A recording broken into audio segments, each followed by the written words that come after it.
अस्सलाम वालेकुम स्टूडेंट्स, कैसे हैं आप सब। हमारा आज का टॉपिक प्रेशर एंड यूनिट्स है। हम इसमें डिस्कस करेंगे कि गैस प्रेशर कैसे अप्लाई करती है और कौन से प्रेशर के डिफरेंट यूनिट्स हैं जो हम यूज़ करते हैं डिफरेंट एक्सपेरिमेंट्स में या न्यूमेरिकल्स के अंदर। स्टूडेंट्स, आज हम गैस के प्रेशर को डिस्कस करने जा रहे हैं और उसके यूनिट्स को डिस्कस करने जा रहे हैं। गैस के प्रेशर को डिस्कस करने से पहले हम देखते हैं प्रेशर होता क्या है। प्रेशर असल में फोर्स पर यूनिट एरिया होती है, यानी कि किसी ख़ास एरिया पे जो आप फोर्स अप्लाई करते हैं वो प्रेशर कहलाता है। फॉर एग्जांपल, हम किसी आयरन नेल को वुड के अंदर हैमर करते हैं, उसे वुड के अंदर हैमर करने की जब कोशिश करते हैं तो असल में हम कर क्या रहे होते हैं, हम हैमरिंग के ज़रिए फोर्स अप्लाई कर रहे होते हैं। जो नेल के हेड पे हम हैमर अप्लाई करते हैं उससे फोर्स नेल के हेड पे अप्लाई होती है, जो उसका सरफेस एरिया उस पर फोर्स लग रही होती है और जो नेल है वो इनटू द वुड जाना शुरू हो जाता है। तो हो क्या रहा है, हम हैमरिंग के ज़रिए फोर्स अप्लाई कर रहे हैं ख़ास एरिया पे और ये प्रेशर कहलाता है। गैस के मॉलिक्यूल्स भी प्रेशर लगाते हैं, वो भी इससे मिलती जुलती ही एक प्रोसेस है। होता यूँ है कि गैस के मॉलिक्यूल्स रैंडमली मूव कर रहे होते हैं, वो आपस में भी कोलाइड कर रहे होते हैं और जिस कंटेनर में वो क्लोज्ड हैं उससे भी कोलाइड कर रहे होते हैं। कुछ गैस के मॉलिक्यूल्स जैसे ही कंटेनर की वॉल तक पहुंचते हैं तो वो जाके उससे कोलाइड करते हैं। जब वो उससे कोलाइड करेंगे तो वो उस एरिया पर फोर्स लगाएंगे। इस दौरान वो force per unit area pressure बन जाएगी। फॉर एग्जांपल, हमारे कंटेनर के अंदर बहुत सारे मॉलिक्यूल्स जो हैं आपस में भी कोलाइड कर रहे हैं और कंटेनर की वॉल से भी कोलाइड कर रहे हैं। कंटेनर में अगर आप पॉइंट ए, पॉइंट बी और पॉइंट सी को देखें तो वहां पे गैस के मॉलिक्यूल जाते हैं, वॉल ऑफ कंटेनर से टकराते हैं, फोर्स लगाते हैं और किसी और डायरेक्शन में चले जाते हैं। इस कोलिजन के दौरान जो force per unit area apply हो रही है वो प्रेशर जनरेट करती है। तो गैस के मॉलिक्यूल का प्रेशर उनकी कोलिजन्स की वजह से होता है जो वो वॉल कंटेनर पे लगाती हैं। हम ये प्रेशर मेजर कर सकते हैं with the help of pressure gauge. इसके ऊपर डिफरेंट रीडिंग्स होती हैं जो आपको गैस के प्रेशर के बारे में बता सकती हैं। जो गैस ज़्यादा प्रेशर लगा रही होगी डेफिनेटली उसकी न्यूमेरिक वैल्यू प्रेशर की ज़्यादा आएगी। ये प्रेशर डिफरेंट यूनिट्स में मेजर किया जाता है जिसको हम आगे जाके डिस्कस करते हैं। गैस की जो प्रेशर लगाने की एबिलिटी है वो कुछ ऐसे फैक्टर्स हैं जिनकी वजह से कम या ज़्यादा हो सकती है। जो पहला फैक्टर गैस का प्रेशर पे असरअंदाज होता है वो है kinetic energy of gas molecules. Kinetic energy of gas molecule जितनी ज़्यादा होगी वो उतना जाके जान से या ताकत से या फोर्स से कोलाइड करेंगे वॉल ऑफ कंटेनर, उतनी ज़्यादा फोर्स अप्लाई करेंगे। काइनेटिक एनर्जी ऑफ मॉलिक्यूल्स जो है वो कैसे ज़्यादा हो सकती है। फॉर एग्जांपल, हमारे पास एक कंटेनर है, उसको हमने हीट करना शुरू किया। हीट करने से जो उसके अंदर गैस के मॉलिक्यूल्स हैं उन्होंने एनर्जी एब्जॉर्ब की। उस एनर्जी के एब्जॉर्ब करने की वजह से उनकी मूवमेंट और ज़्यादा तेज़ हो गई। अब वो आपस में भी तेज़ी से कोलाइड करना शुरू हो गए और वॉल से भी कोलाइड करना शुरू हो गए। अब अगर पहले मॉलिक्यूल की एनर्जी हम अज्यूम करते हैं 2 जाउल थी, तो अब हर मॉलिक्यूल की एनर्जी एट एवरेज 10 जाउल हो गई हीट को एब्जॉर्ब करने से। तो ना सिर्फ वो फोर्सफुली कोलिजन लगाना शुरू हो गया बल्कि नंबर ऑफ कोलिजन्स भी बढ़ गई, जिसकी वजह से प्रेशर बढ़ गया। तो काइनेटिक एनर्जी अगर हम किसी भी तरह गैस के मॉलिक्यूल्स की बढ़ा दें तो उससे प्रेशर बढ़ जाता है, क्योंकि ज़्यादा गैस के मॉलिक्यूल्स अब कोलिजन्स ज़्यादा करने से, ज़्यादा फोर्स से कोलाइड करने से वॉल ऑफ कंटेनर प्रेशर की ज़्यादा वैल्यू जनरेट करेंगे। दूसरा फैक्टर है मोल्स ऑफ गैस या अमाउंट ऑफ गैस। अगर आप एक कंटेनर लें, से 1 लीटर का एक कंटेनर है, इसमें 1 मोल फिल करें और इसी साइज का एक और कंटेनर लें, उसमें 2 मोल गैस के फिल कर दें।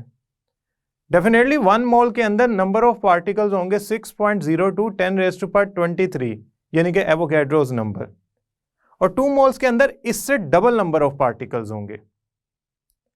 जब नंबर ऑफ पार्टिकल्स ज़्यादा हो गए तो नंबर ऑफ कोलिजन्स भी ज़्यादा हो गए। तो प्रेशर भी इंप्रूव कर गया, ज़्यादा हो गया, ज़्यादा न्यूमेरिक वैल्यू जनरेट करेगा। हमारी गेज जो होगी वो सेकंड वाले कंटेनर की ज़्यादा वैल्यू बताएगी। थर्ड, जो प्रेशर है, अगर आप उसकी इक्वेशन को दोबारा रिवाइज करें तो pressure is inversely proportional to the area on which the force is applied. अगर मैं एरिया ज़्यादा कर दूं, एरिया कैसे ज़्यादा होगा? कंटेनर छोटा था, ये 1 लीटर का कंटेनर था, मैं इसको 10 लीटर के कंटेनर से तब्दील कर देता हूं। गैस 1 मोल ही ली हुई है। अब 1 मोल गैस जब 10 लीटर के कंटेनर में जाएगी तो उसके सामने एरिया बहुत ज़्यादा है, उसका वॉल्यूम बहुत ज़्यादा अवेलेबल हो गया है। अब जितना ज़्यादा वॉल्यूम होगा उतना ज़्यादा उसको ट्रेवल करना पड़ेगा और जाके कोलाइड करना पड़ेगा। हम देखेंगे इस पे, अगर हम प्रेशर गेज लगाएं तो 1 लीटर पे अगर वैल्यू हमारी 100 मिलीमीटर Hg आ रही है प्रेशर की, या 100 टॉर आ रही है प्रेशर की वैल्यू, तो वो बड़े वाले कंटेनर में कम हो जाएगी। अब प्रेशर के यूनिट्स को डिस्कस करते हैं। सबसे पहला हम पढ़ते हैं एटमॉस्फेरिक प्रेशर क्या होता है।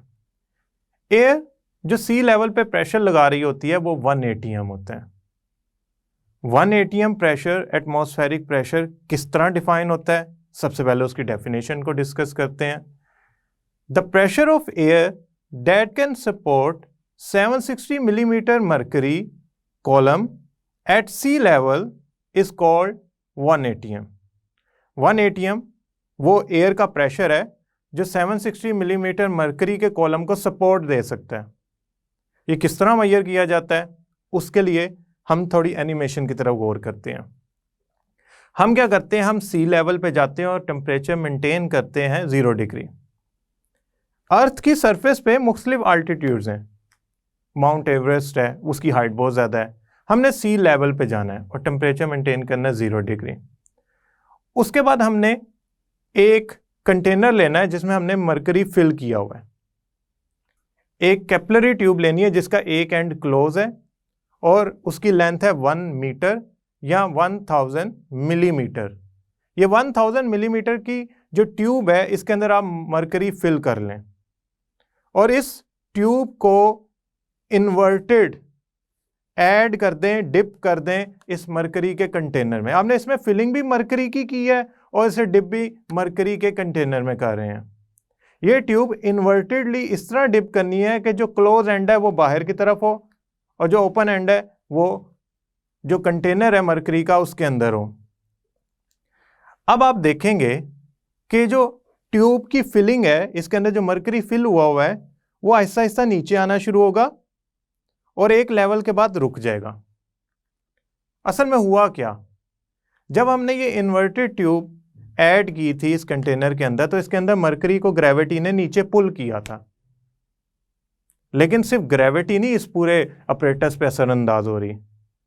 जो ये हमारे पास मरकरी का कंटेनर है इसकी सरफेस पे एटमॉस्फेरिक प्रेशर भी लग रहा है, एयर का प्रेशर भी लग रहा है। हुआ यूं कि जब 760 मिलीमीटर मरकरी तक आपका कॉलम गिरा, यानी कि पहले 1000 पे था तो वो नीचे गिरता गिरता जब 760 मिलीमीटर मरकरी तक आया तो एटमॉस्फेरिक प्रेशर की वजह से वो नीचे नहीं गिर पाया। एटमॉस्फेयर ने उस लेंथ ऑफ कॉलम को होल्ड कर लिया उसकी जगह पे, उसको सपोर्ट दे दी। तो हम कहेंगे कि एटमॉस्फेरिक प्रेशर अप्लाई होने की वजह से जो कंटेनर में मरकरी है उसकी सरफेस पे 760 मिलीमीटर जो ट्यूब के अंदर मरकरी फील्ड है वो अपने आप को मेंटेन रखेगा। ये 760 मिलीमीटर Hg असल में वो प्रेशर है जो एयर मेंटेन कर रही है उस मरकरी की सरफेस में जो कंटेनर के अंदर है। तो असल में ये 760 की जो वैल्यू है ये लेंथ ऑफ ट्यूब से हमें पता लगी जिसमें हमने मरकरी फिल किया हुआ है। इसके अलावा भी प्रेशर के बहुत सारे यूनिट्स हैं। जो यूनिट हम प्रेशर का सिस्टम इंटरनेशनल में पढ़ते हैं वो है न्यूटन पर मीटर स्क्वायर, जिसको आप पास्कल भी कहते हैं। 1 pascal is equal to 1 newton per metre square.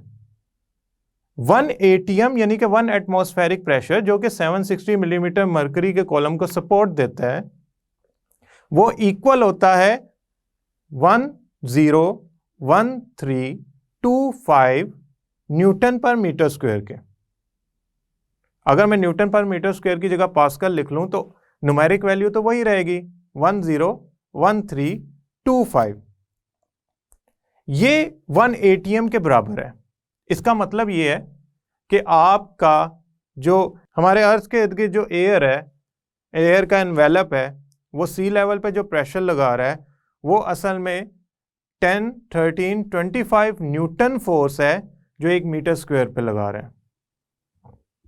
Engineering के अंदर हम जो प्रेशर के यूनिट यूज करते हैं वो पाउंड फोर्स की टर्म्स में इस्तेमाल होते हैं।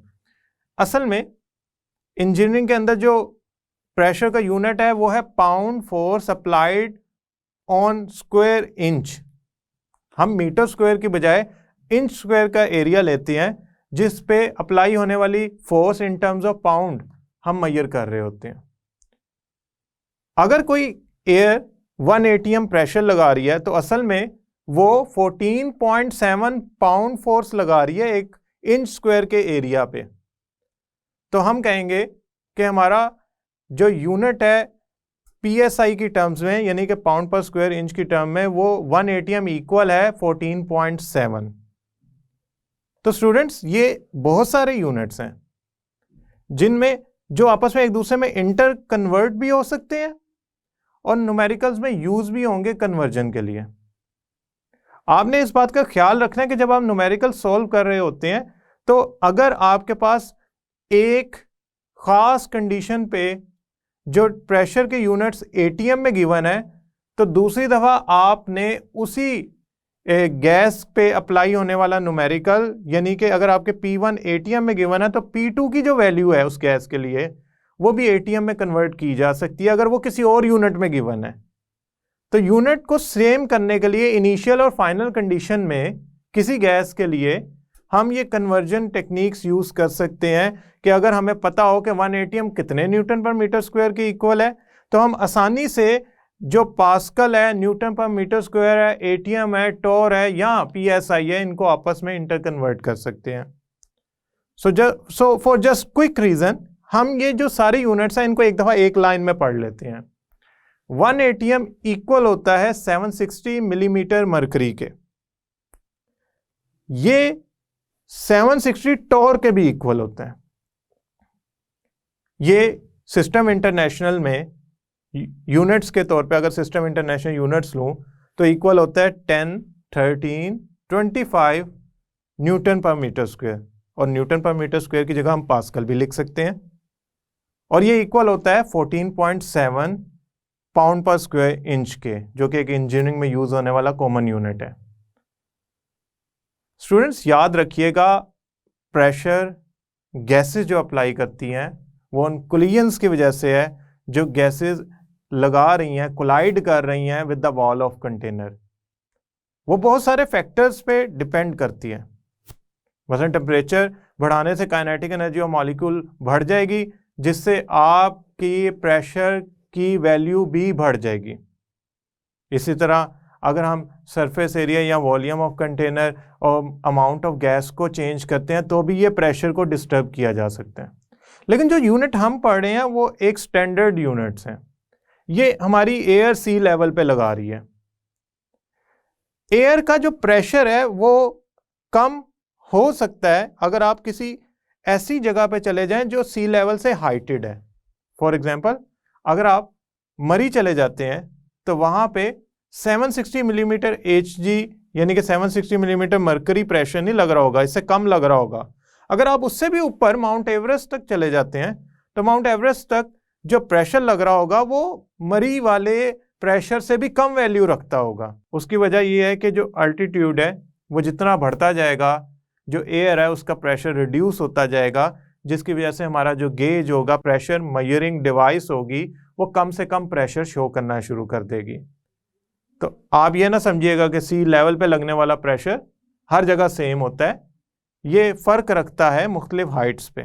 स्टूडेंट, इस लेक्चर के अंदर हम प्रेशर की कन्वर्जन एक यूनिट से दूसरे यूनिट में और दूसरा प्रेशर और टेम्परेचर का किसी हद तक रिलेशन जो है ना वो जनरली स्टडी करेंगे, डिस्कस करेंगे।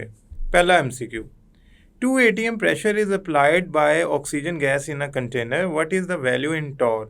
वो जो 2 atm प्रेशर लगा रहा है ऑक्सीजन गैस, वो टॉर में कितनी वैल्यू है? पहली बात है प्रेशर होता क्या है, ये आपके सामने फॉर एग्जांपल अगर मैं बनाऊं तो एक कंटेनर बनाता हूं मैं, ये कंटेनर है, इस कंटेनर में ऑक्सीजन के ये पार्टिकल्स हैं, रेड कलर के बना लेते हैं ताकि डिफ्रेंशिएट हो जाए, और ये क्या करते हैं, वॉल से जाके टकराते हैं। जब ये वॉल से टकराते हैं तो वहाँ पे लगाते हैं फोर्स, वो फोर्स पर यूनिट एरिया जो ये लगा रहे हैं वो कहलाएगी प्रेशर। अब ये प्रेशर तो डेफिनेटली डिपेंड करता है कि नंबर ऑफ पार्टिकल्स कितने हैं, उस गैस के नंबर ऑफ पार्टिकल्स की तादाद या मोल्स कितने हैं, और साथ साथ टेम्परेचर क्या है। समहाउ अभी हमसे ये पूछा गया अगर ये प्रेशर 2 atm हो तो आप बताएं टॉर में कितना होगा। उसके लिए एक सादा सा तरीका है, जब एक यूनिट को दूसरे यूनिट में कन्वर्ट करना हो तो उनको आमने सामने लिख लें। मसलन आपने atm को कन्वर्ट करना है टॉर के अंदर, तो इनको आमने सामने लिखें। उसके बाद क्या करें, इनकी स्टैंडर्ड वैल्यू लिखें, यानी कि 1 atm कितने टॉर के इक्वल होता है, 760 टॉर के। उसके बाद जो रिक्वायर्ड है वो लिखें, 2 atm कितने के इक्वल होगा, x के, और क्रॉस मल्टीप्लाई कर दें। तो यहाँ से जो x की वैल्यू निकलती है वो निकलती है 1520। तो इसमें जो ऑप्शन है 1520 वो बी ऑप्शन है। So this should be the B option. ये हमने याद रखना है कि हमने कैलकुलेट किस तरह की है, पहले स्टैंडर्ड वैल्यूज़ को कंपेयर करना है, उसके बाद रिक्वायर्ड वैल्यूज़ को लिखना है, और देन हमने क्रॉस मल्टीप्लाई कर देना है। दूसरा point, eight which temperature the 1 mole of gas off oxygen will apply maximum pressure. किस टेम्परेचर के ऊपर गैस जो है ऑक्सीजन की 1 मोल वो मैक्सिमम प्रेशर लगाएगी। एक बात याद रखिएगा स्टूडेंट्स, मैक्सिमम प्रेशर लगाने का मतलब ये है वो गैस में मैक्सिमम एनर्जी है। अब 1 मोल ऑफ गैस है, नंबर ऑफ पार्टिकल तो मैं चेंज नहीं कर सकता, हाँ टेम्परेचर ज़रूर चेंज कर सकता हूँ। तो टेम्परेचर जो मैक्सिमम होगा उस पर मैक्सिमम प्रेशर लग रहा होगा। हमारे पास जो 4 ऑप्शंस हैं उसमें 1000 केल्विन ये मैक्सिमम टेम्परेचर है, लिहाजा जो गैस होगी इस टेम्परेचर पे मैक्सिमम एनर्जी रखती होगी और मैक्सिमम प्रेशर लगाएगी। सो इवेंचुअली जो हम ऑप्शन सेलेक्ट करेंगे वो सी ऑप्शन होगी। एक बात याद रखिएगा स्टूडेंट्स कि ए ऑप्शन पे टेम्परेचर मिनिमम है, लिहाजा जो प्रेशर की मिनिमम वैल्यू आएगी वो ए ऑप्शन पे आएगी, लेकिन जो प्रेशर की मैक्सिमम वैल्यू आप जनरेट करना चाहते हैं तो वो प्रेशर की मैक्सिमम वैल्यू आएगी सी ऑप्शन पे। सो ये एक डिफरेंस था जो आपने ज़रूर याद रखना है। तो स्टूडेंट्स, इस टॉपिक में हमने डेफिनेशन पढ़ी प्रेशर की, हमने ये देखा कि किस तरह प्रेशर अप्लाई होता है by the molecules of gases, और हमने उसके मुख्तलिफ यूनिट्स को डिस्कस किया। डिफरेंट यूनिट्स की एक दूसरे में कन्वर्जन आपको बहुत ज़्यादा प्रैक्टिस करने की ज़रूरत है ताकि आप न्यूमेरिकल्स में कोई गलती करके उसके नंबर कम ना हासिल कर सकें। इन सारे यूनिट्स को आपने याद करना है, ये एमसीक्यूज़ में भी आ सकते हैं, और मुझे उम्मीद है कि प्रेशर का कॉन्सेप्ट आपको समझ भी आया होगा। नेक्स्ट लेक्चर तक के लिए अल्लाह हाफिज़।